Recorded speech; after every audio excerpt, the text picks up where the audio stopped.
And when I look at Jesus as the pattern, he's not only the payment for my sin, but he's the pattern for my life. He's not only the pattern of my life, he's the rootstock out of which I grow. He's the source of life. He's the vine that supplies my life. When I look at his life, I am amazed at two things in particular. One, all the difficulties and the trials and the persecution and the conflict that he had while he was going about doing the will of God. And I'm amazed that he negotiated every one of those so that he was able, at the end of his life, to present to the Father a perfect heart. That's what I'm talking about tonight, is possessing a perfect heart. Now, I'm not saying you're never going to sin. I'm not saying that you're not going to fail again. I'm not saying that. I'm saying that I am in pursuit of the heart of Christ. You look at the Lord. There's no Bible verse to document this, but it's understood, it's surmised that Joseph, Jesus' foster dad, his foster father, that he died sometime in Jesus' early life.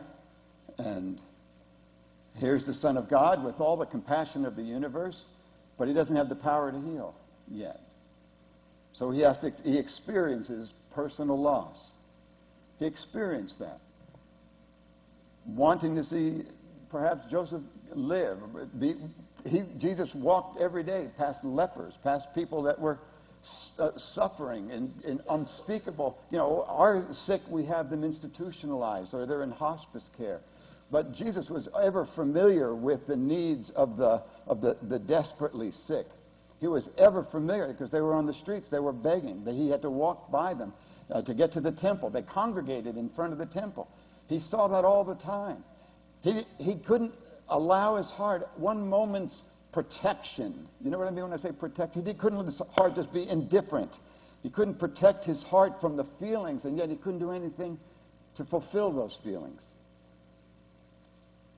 He suffered the loss of his stepdad. He watched how he died. I'm not sure, but I'm guessing that he didn't just die quietly in his sleep. Jesus was acquainted with grief, the Scripture says. But he processed it. He negotiated through that. He knew what the Father wanted. But in his life, in his ministry, we would think, here comes the Son of God, man.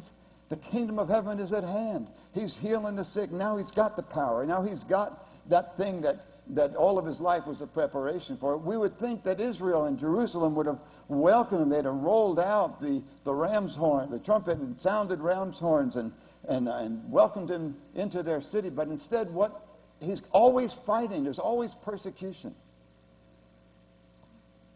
If he's persecuted, we ought to be offended if we're not persecuted. Are there any Christians in the house here? What's wrong today? There's no slander going on about me. There's no persecution. I must be losing my savor. I must be worthless now. You understand? If you're really making a difference, you're going to have persecution. The Father allowed Jesus to go through that. His disciples failed him all the time. His disciples were always falling short. Or you think about the time when he spent 40 days in the wilderness.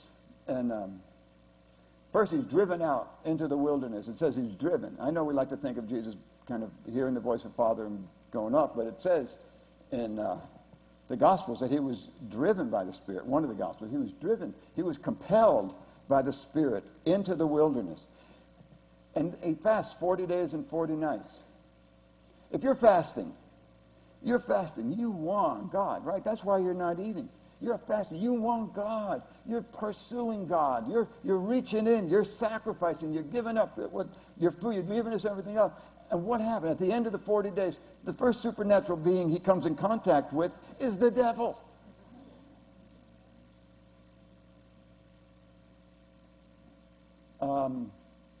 I'm sorry, but you were not the one I was looking for 40 days. I would have been like 3 hours and 6 minutes into there, and I'm thinking God should meet me by now. He's 40 days. And the first supernatural being that shows up is Lucifer, to test him.